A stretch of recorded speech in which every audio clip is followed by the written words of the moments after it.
Winning 103 games and ending a 108-year drought is a big deal, but it should come as no surprise that the World Series hangover was real for the Chicago Cubs.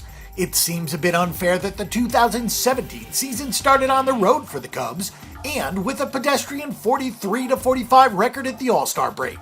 They reeled off 49 wins in 74 games after the Midsummer Classic to seize control of the division and march into the postseason. Of course, that was still enough to win the National League Central and head into the playoffs, but a repeat was not in the cards, as the Cubs fell in 5 to the Los Angeles Dodgers.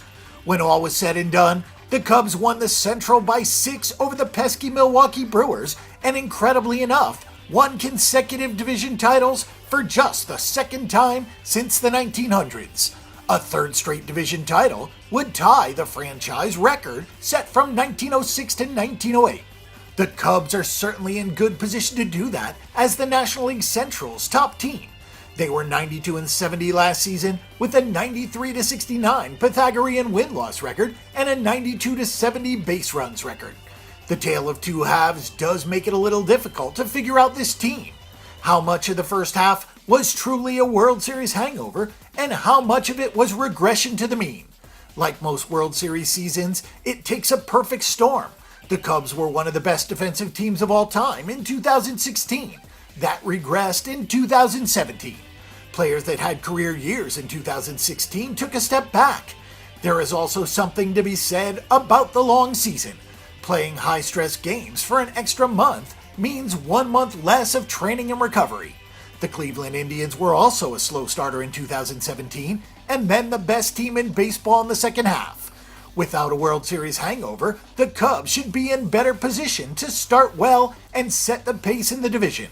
On the other hand, the division is improved, with a much better version of the St. Louis Cardinals and a better version of the Milwaukee Brewers. The Pittsburgh Pirates and Cincinnati Reds are still going to struggle, but the Cubs have more competition at the top. With high expectations leading to a high season win total line, the Northsiders have a lot of work ahead of them. This is a pretty easy pick and prediction for us. The magical run that the Cubs had in 2016 was exactly that. They got to fly a flag forever, and a lot of players had career years, and the Cubs were one of the best defensive teams we've ever seen. When that regressed back to normal level last season, we saw a team that won 92 games. While the Cubs are still the front runner for the National League Central in our opinion, this is not going to be a runaway, and the Cubs should have some challenges this year, which means fewer wins to go around. This is still one of the deepest teams in baseball, but there are a few chinks in the armor with the rotation, and the bullpen doesn't inspire as much confidence as past bullpens have.